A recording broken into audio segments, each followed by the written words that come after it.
The San Francisco 49ers have a piece of the NFC West, victorious over the Seattle Seahawks 36-24 on Thursday Night Football. We've got game balls, how it all went down, and really multiple reasons why this is a huge sign for the San Francisco 49ers to get right, to get back on track, and be where they're supposed to be in 2024. All that coming up on today's Locked On 49ers.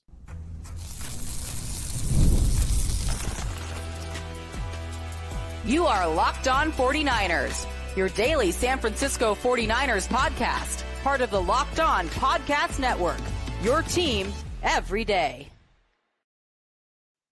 Welcome to Locked On 49ers. Brian Peacock and Eric Crocker at BD Peacock at Crocky209. Thanks, everybody, for making us your first listen on the Locked On Podcast Network, your team every day. We love our everydayers and appreciate all the new listeners out there. Make sure you subscribe on YouTube or wherever you are listening to this podcast. Today's episode of Locked On 49ers is brought to you by FanDuel. Place your first $5 bet at FanDuel and you'll get started with $200 in bonus bets guaranteed. Just visit FanDuel.com to get started. Right, Croc?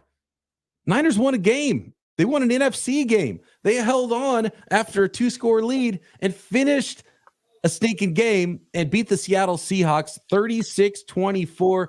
And like the other two games in the NFC West this season, they beat them worse than what the score said, but at least they held on and they finished this game, Croc. That is story number one. The 49ers did not blow this win. It looked like there was a chance that they could in the second half, but they did not. They made the plays. They made the stops on defense. They made the plays on offense. They put the ball in the end zone. 36-24, San Francisco 49ers beat the Seahawks, now tied with Seattle 3-3 atop the NFC West. This was a huge win for the 49ers. What the 49ers were risking was going 0-3 in their division, 0-4 in the conference, falling to 2-4 on the season with Kansas City and the Dallas Cowboys coming up, two opponents that will be definitely challenging. So I thought it was huge. No matter how the 49ers won, you went on the road on a short week. Right? That always favors the home team. I don't care who you're playing. It always favors the whole home team. And you figured out a way to pull off a win. So I know there's some things that you want to see the 49ers improve on, some things that looked a little sketchy, some things that got a little bit better, and definitely some rookies to talk about. But I think the biggest thing should be the 49ers got the W in what felt like and what I really feel was a must-win game even this early in the season. A phenomenal win for the San Francisco 49ers because they would have dug such a huge hole, and we talked about that all this week because of some of the games that are still difficult coming up in the very near future on the 49ers schedule. This is not an easy schedule for the 49ers this year, and they dug themselves a hole. You can't go 0-4 in the conference and start losing tiebreakers for those wild card spots. You can't go 0-3 in the division and lose head-to-head against the Seattle Seahawks for the division tiebreakers. So it was massive for the 49ers to come out here and win this game and show everybody what we already knew. We already knew the 49ers were a good team. The 49ers are literally two plays away this season of being 5-1 right now. And we would have been talking about this team so much differently if they would have made one of those plays in each of those games against the Rams and the Cardinals than we did. And even though it was the same exact football team, we would have made it felt a lot different if they would have made plays. They made the plays tonight to win the game, Croc. They made it multiple times. They made it on offense. They made it on defense. And this is a fun game because you get an opportunity to give out a whole bunch of game balls because I think there's a lot of deserving game balls in this one. And I think I want to start with a guy who's been crushed more than maybe anybody in the San Francisco 49ers organization this season, and that's Nick Sorensen, the 49ers defensive coordinator. The defense did their job. They got the rookies ready to play, and I think we're going to give out some individual rookie game balls as well in this game. The defensive line came to play, and they made stops in this game. And, you know, it got a little hairy at the end, but if you take away the special teams gaff, I'm not going to give the special teams coordinator a game ball in this one, even though the 49ers did some okay things on special teams, aside from allowing Laviska Shenault to go take one back for a touchdown. Real quick, talking about special teams, did you see the one that went off the guy's thumb and what their reasoning was for not giving the 49ers the ball? So I didn't catch the reasoning. It was like they couldn't find a clear recovery. Is that what it was? No, the angles that they were looking at and all the views was some kind of live video, whatever they just got. And from those views, they couldn't see anything definitive. Obviously, what we got to see on TV and some of the views that they showed later were much clearer, but the refs weren't afforded to see that. So that's unfortunate. I don't know how that happens on a major broadcast, but I don't know if it's Amazon Prime. Somebody needs to fix that. Yeah, they didn't have all the feeds or something, because it looked pretty clear once you saw it. And so that was unfortunate for the 49ers. And that's when you start to feel like, man, it just can't go the 49ers way. Something's going to happen. It really felt like, oh, it's Groundhog's Day. They're going to screw this up again somehow. Let's see how it actually happens. But they didn't. And 2.6 yards per carry for the Seattle Seahawks. The 49ers dominated up front. They put the ball in Geno Smith's hands. We kind of knew that the Seahawks were going to throw a lot anyway, go a lot of 3 wide. No Charvarius Ward in this game. So you had the rookie Renardo Green that was going to step in and play a starter's amount of snaps, along with Isaac Yedem on the outside, because they're going to go 3 wide, and you got to put Demo in the slot. And Demo did Demo things in this game as well. And so Geno Smith ends up throwing the ball 52 times, and he throws twice as many interceptions as he does touchdowns. And so a phenomenal job by the 49ers team. They finally finished a game that they were up big on in the division, which was so important. This was literally the biggest game of the season for the 49ers thus far. And when we look back, it might have been the biggest game of the season in totality, to be able to beat the Seahawks and go to 3-3, win that division game. And they own the tiebreaker now, or the Seattle Seahawks, and we'll see what happens in their final matchup together. But really puts the 49ers in such a good spot compared to where they could have been if they did lose this football game. And probably some confidence for the 49ers defense as well, especially for those young players who played really well in this game. So first game ball goes to Nick Sorensen. All right, talking about giving Nick Sorensen a game ball. This is a guy that I think a lot of people are going to look at some of the things that they did on the back end and taking the ball away. But how about what they did against the run? Last week, having almost 2 100-yard ball carries against the Arizona Cardinals and Kyler Murray. And number 6, why am I blanking on his name right now, from Pittsburgh Steelers? The running back. From the Steelers? I mean, he was with the Steelers. James Conner. James Conner. There we go. James Conner, almost 100 yards. Kyler Murray, almost 100 yards.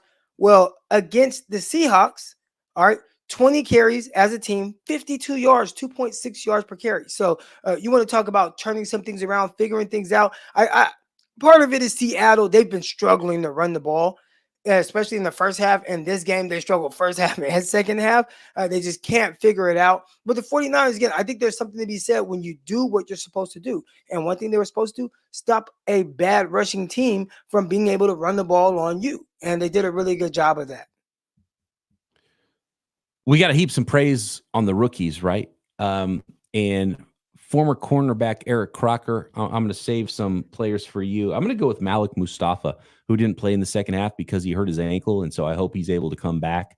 But Malik Mustafa, I don't think it's going to be good. I don't think, typically when you hurt your ankle and you leave the game and you don't come back, that screams high ankle sprain to me. That's what it screams. Usually there haven't been too many times I rolled an ankle, and more times than not, I'm pretty sure people in the chat, I'm pretty sure you roll an ankle, it's sore, maybe you wrap it up, do something, you're back in there.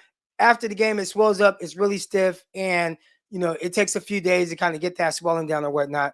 But you typically don't see a guy roll an ankle bad and not be able to return at all for that game. So the fact that he wasn't able to finish the game, to me, that says it may be a little bit more serious than just your normal ankle sprain. Hopefully that is not the case from Doc Croc here on Locked On 49ers. But yeah, because ankles are the type of thing like that swells up and gets worse. It's not going to be better tomorrow morning than it was today during the game, or whatever treatment he could have got at halftime, right? So that is a bad sign. But I've really liked what I've seen from Malik Mustafa, the way he plays. I would have liked it if he was able to turn it upfield and not run the ball out of bounds at like the 3-yard line after he intercepted it. But aside from that, phenomenal, big hitter. Like the way he's playing, and I think it's pretty clear when you start to look ahead at this 49ers roster in 2025, they have some young players in the secondary that they're going to lean on to be the starters going forward. I think Malik Mustafa is probably going to be one of those guys, and that might mean that you have to let people walk in free agency. So that's good showing from Malik Mustafa. I like what I saw there from him. I think Hufanga, with the injuries he's having, and they just continue to mount up. You have a guy like Mustafa that you feel confident in. He's coming in. He's playing well. Now you see him getting an interception. I think that says right there, you might be able to give Hufanga his walking papers. We'll see how much the 49ers, if at all, are willing to pay him, especially with Jair Brown back there. But another guy that contributed on the back end, another rookie, got to give a shout out and a game ball to Renardo Green. We talk about that Mustafa interception on that drive. Well, they accredited that interception to Nick Bosa and the pressure of Bosa. But I thought that Geno actually had pretty good time and was kind of comfortable with making the throw, even though he did have Bosa barreling down.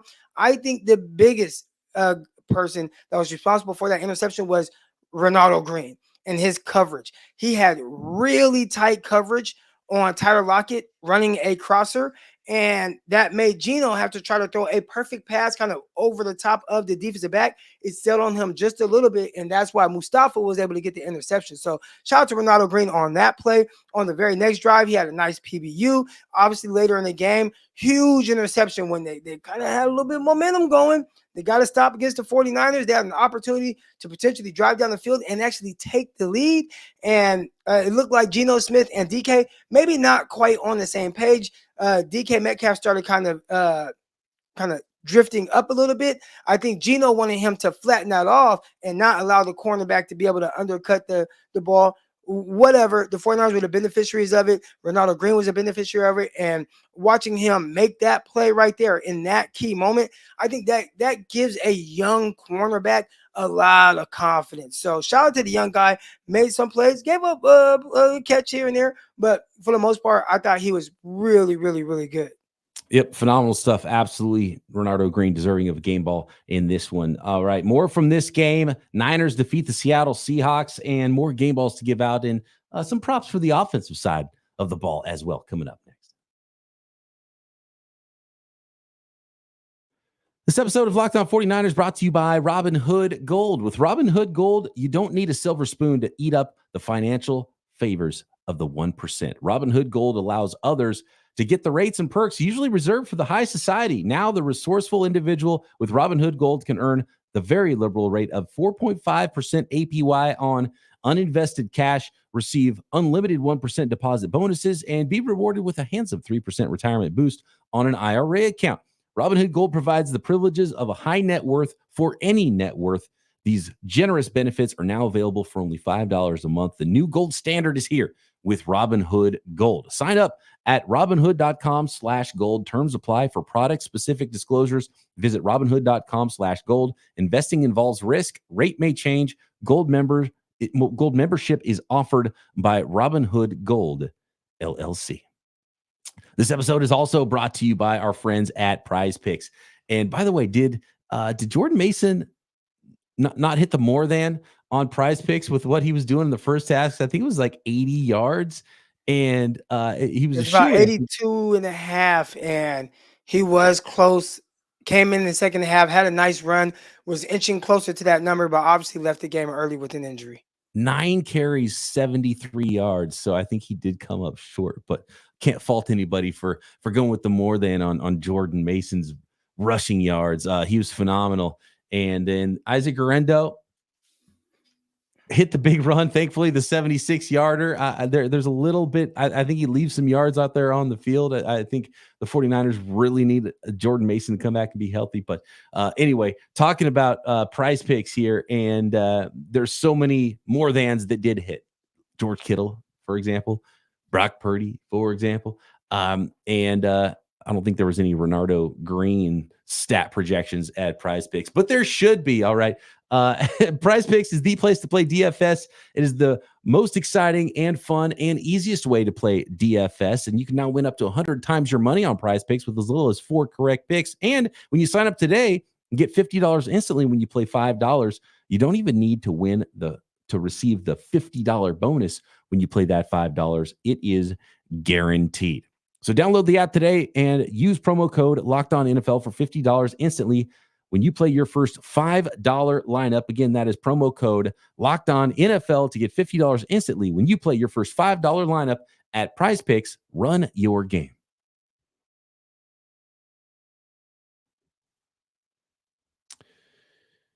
We were talking about, I want to finish one little thing here quickly, just, kind of looking ahead. We talked about it with Mustafa and the 49ers draft, and getting some starters in this draft was so important. It's a home run draft pick or draft class already, not even knowing what Ricky Pearsall, the wide receiver, the first round pick is going to be for the 49ers, because it looks like they got a guy who's probably going to have to replace Charvarius Ward. And it's a very similar story with Charvarius Ward. He's been banged up this year, been a little bit injured. He's going to be really expensive.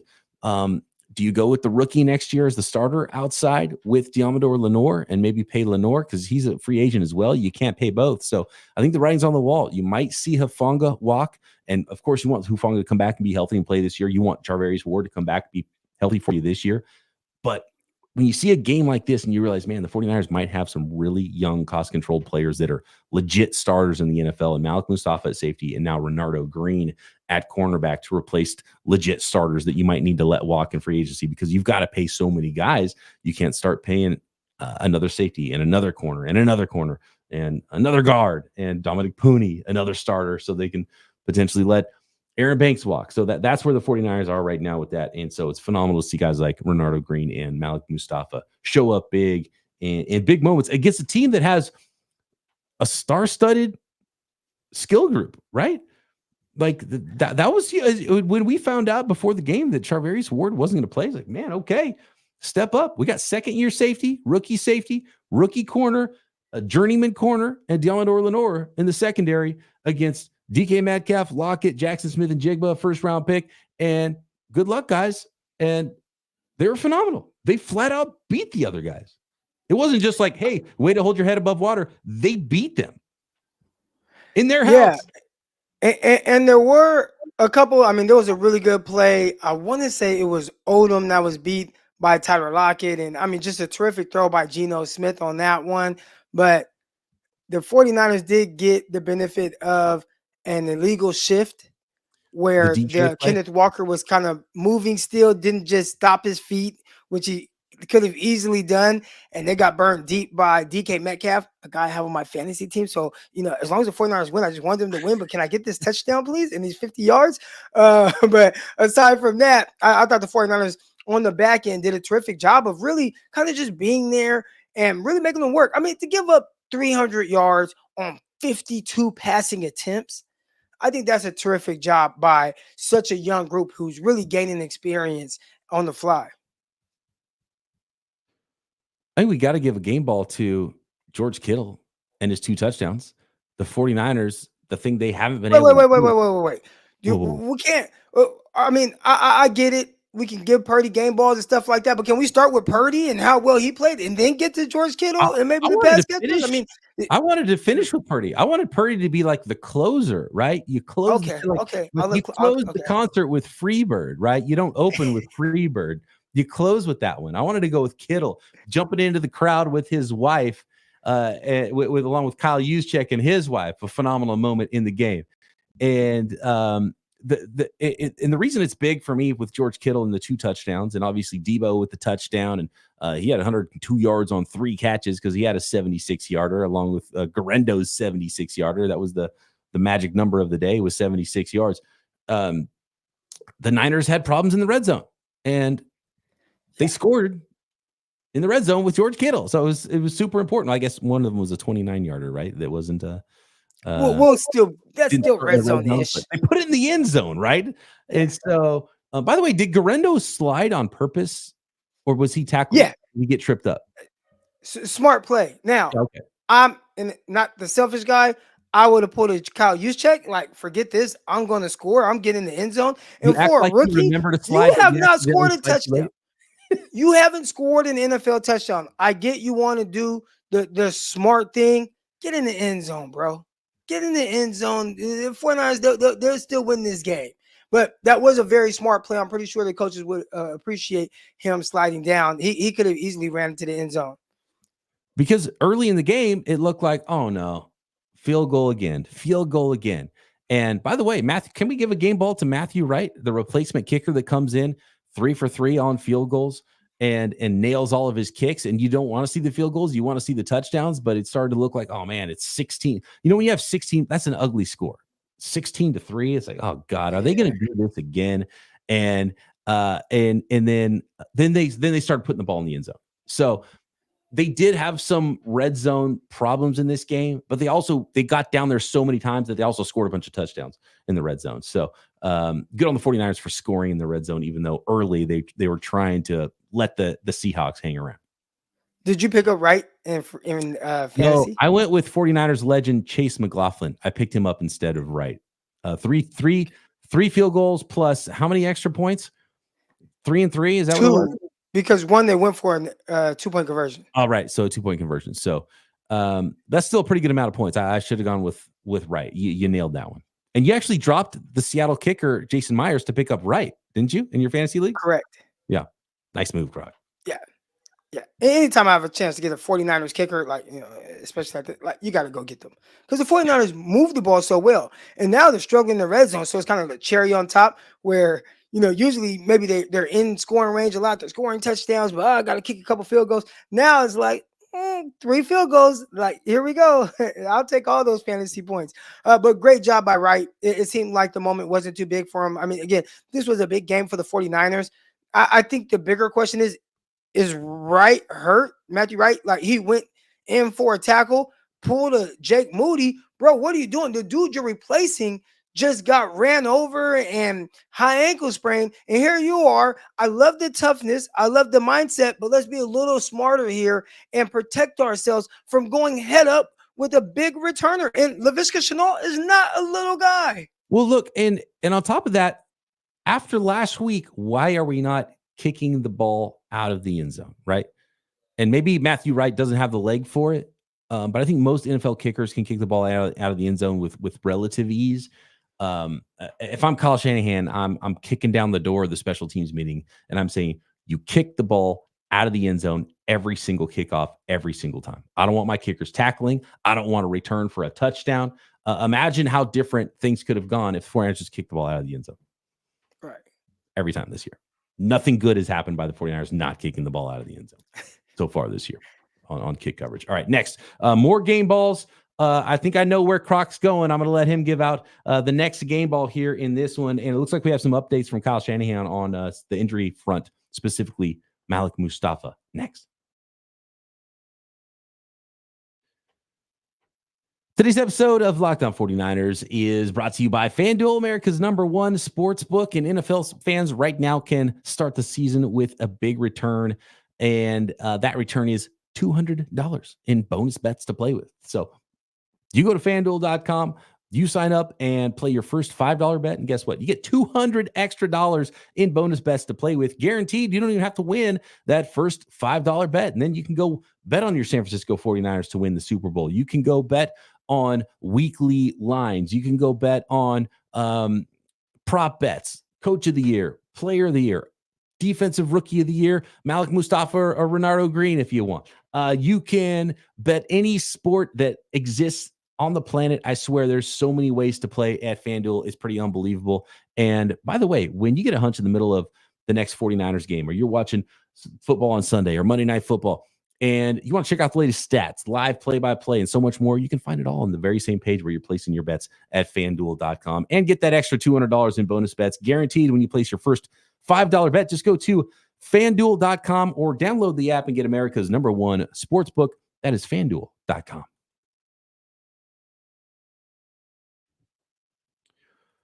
Before you give out your next game ball, Croc, we do have an update, and it looks like it is a regular old low ankle sprain, not the high variety for Malik Mustafa. So that is good news. That is good news. That is very, very good news. So let's give him a game ball for not being out long for the long haul. I know we already gave him one game ball, but that's exciting because, again, I've rolled ankles. I've seen a lot of rolled ankles. You see it all the time in basketball. And what does the guy do? He comes right back in. And then you see him kind of hobble a little bit after the game. They get some ice on it. They elevate it. They do the stimming and all that. And next thing you know, they're pretty much ready for the next game. So I was expecting to hear worse news for a guy that left the game and could not return after rolling the ankle. So that is really good news that he's returning. Can I say something real quick before you give out your next game ball, Croc? I think, we know Kyle Shanahan pretty well. Like Malik Mustafa, Renardo Green, Isaac Arendo, these guys weren't going to play a lot. They were forced to play because the guys in front of them got hurt. And it's awesome that they showed up. And now the 49ers have that confidence to know that, oh, okay, these guys are good now. Like, remember last week, Renardo Green? And we talked about this because the week before, Renardo Green got a lot of snaps against the Patriots. And we made note of that. It's like, oh, Renardo Green outsnapped Isaac Yedem for the first time this year. Maybe he's overtaken him on the depth chart. Next week, against the Cardinals, not on the field. We never saw number 0 on the field because, it's like, okay, let's get him some work in a game that we think we're going to win. And then we're going to sit him in a game against a division rival where we don't want him to get torched. And we're a little bit worried about it. We don't want to put a rookie out there. They had no choice in this one because Charvarius Ward wasn't playing. And you know what he did? He showed up big and he played phenomenal. And I thought he'd already played pretty well in limited snaps, but now the 49ers know. And now it'll be interesting when Charvarius Ward comes back. Is it Renardo Green and not Isaac Yedem? And I have a feeling it will be. And the same goes for Malik Mustafa. And, I don't know about Isaac Renardo if he's earned more, but, he did hit the big run, which was huge to see him make a play at least. And so these are guys that probably would not have seen the field if it wasn't for injuries. They were forced into the game and proved that they're worthy of being on the field for the 49ers. So it's huge. Yeah, definitely huge for them. And again, we know how much, Kyle Shanahan relies on his confidence in you being able to do your job. And it's hard. Rookies, you just don't know how they're going to react to certain situations. You go back to Brock Purdy in his rookie year where he was like, hey, man, I think the third string guy might be the best out of all the quarterbacks. But when it came time to actually playing him, he's like, hey, Jay York, don't hold me to what I said. I don't know exactly how he's going to play, but I think I like him. And it's like, hey, you played him. He did well. He is who you think he was. And I think more times than not, you give these guys some opportunities, you'll find out. So I think he's found out that at least to some extent, and we'll see how consistent they can be. It's really difficult to be very consistent on the back end, but can they just keep making plays? And so far, we've seen 49ers Mustafa and Renardo Green do a really good job. But as it pertains to the next game ball, I'm excited to give this game ball to the entire San Francisco 49ers offensive line. They allowed 0 sacks. And the big part of that is Brock Purdy moving around, making plays with his legs. We've seen him do that consistently. There were times where he bailed out the pocket, had to kind of throw the ball away and do certain things. But just in the grand scheme of things, I think they did a really good job of making sure, hey, let's try our best to keep our quarterback clean and off of his back. Didn't take too many hits there. And then in the run game, having 2 running backs actually run the ball very well. Jordan Mason, he was averaging 8 yards per carry. He had a long of 38, which was really good vision by him. Obviously, Garindo, outside of his 76-yard run, he had 23 more yards on 9 carries. So it's not the best average, but some of those were carries in a situation where you just know he's getting the ball in that red zone to kind of end the game. So maybe not as great, but for the most part, I thought the offensive line did a terrific job of letting the 49ers really be functional, both through the air and on the ground. 6.9 yards per carry as a team. And I mentioned we were going to use this as the set closer.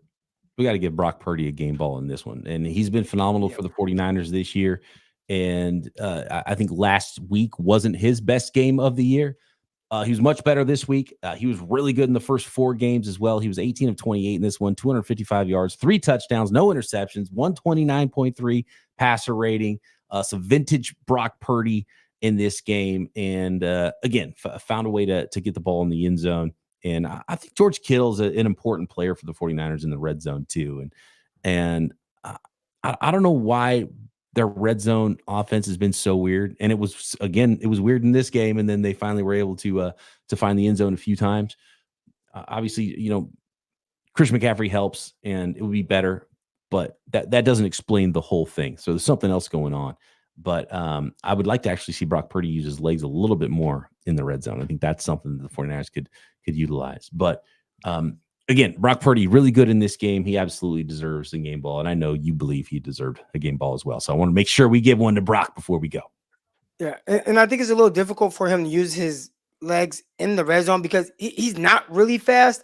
Like in the open field, those lanes kind of open up and allow him to be able to kind of get around the corner and pick up a first down. In the red zone, it's a little bit more difficult. It's a lot more congested. It's a lot tighter spaces. And I think it makes it a little bit more difficult for someone like him who is a solid athlete, not a great athlete to Quicker really be than able to scramble. It would have to be something designed like a read option where he pulls and you don't expect it and the guy crashes down and then he gets around that corner, as opposed to just being able to, consistently scramble and use his legs in the red zone. So I don't think that's going to be a big part of his game. So matter of fact, talking about not being a big part of the game, Brandon Ayuk, talked about it last week, right? How many targets did he get? How many catches? Breakout game. Brandon Ayuk's back. And I'm like, guys, it's the offense. It's not BA. 2 catches on 4 targets today. So one week you see guys really excel. They go off. People were worried about Deebo Samuel last week. Oh, man, he's washed. He's a step slower. Let me just score this really long touchdown for you guys to show I still got a little something in the tank here. But George Kittle, he gets off. He does his thing. Ayuk sees the least amount of targets out of the big 3 and doesn't have as much of a productive game. 2 catches, but average 18 yards per reception. 2 for 37 for Brandon Ayuk on 4 targets. Juwan Jennings was 3 for 27 on 5 targets. We had George Kittle, who was 5 for 58 on 6 targets, including 2 touchdowns. Deebo targeted 5 times. So really spreading the ball around between those big 4 targets for the 49ers was Brock Purdy. And I think it was exactly 20 targets spread between them, 5, 6, 4, and 5 between those 4 receivers, 102 yards, including the 76-yarder to Deebo Samuel there with the long touchdown. It was nice. There's one game ball run too, make a play after the catch, even though it was mostly because the safety just went flying out of the screen. Yeah, I was like, where's he going? I was like, shout out to him. He went for the receiver instead of the ball. I think the ball kind of hung up there a little bit, and I think he thought the ball was going to already be there, so he's going for Deebo Samuel, and it was like, nope, the ball's still kind of in the air, and he kind of overran the play. But my last game ball, and I think you easily could give it to Fred Warner. Fred Warner's turning into that guy that I think last year it's. Every week you could give this guy a game ball. He did a terrific job on some of the run stops, led the 49ers to tackles, 11 tackles, had a forced fumble as well. But I'm not going to go Fred Warner. That's too easy. How about Nick Bosa?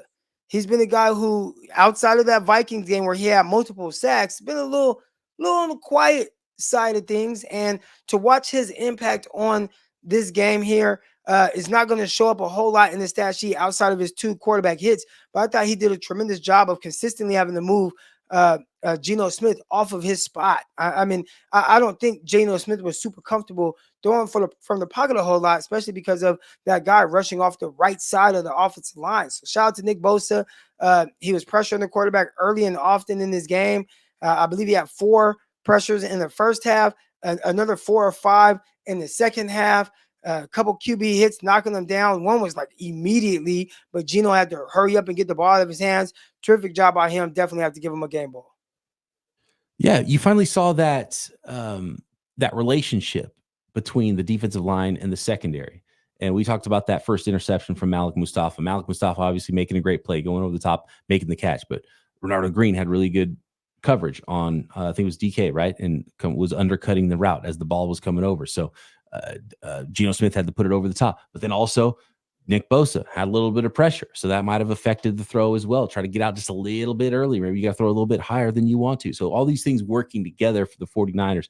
And it's so important for the 49ers to win up front. And the player that had to win up front consistently in this game was Nick Bosa, because he's going against not only the backup, but like the third string tackle in Forsyth, because, you know, they're down their first 2 guys have already been hurt for the Seattle Seahawks. So Nick Bosa had to go win. He's the better guy. He is the guy. He has to go win that matchup, and he absolutely did. And the 49ers, there was only 1 sack in the entire game, by the way.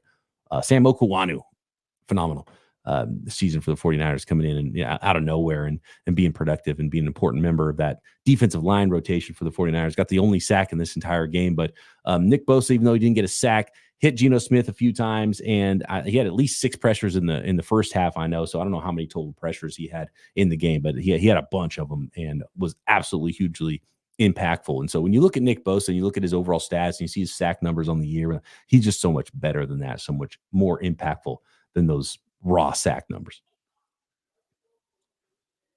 I think that's it. Yep.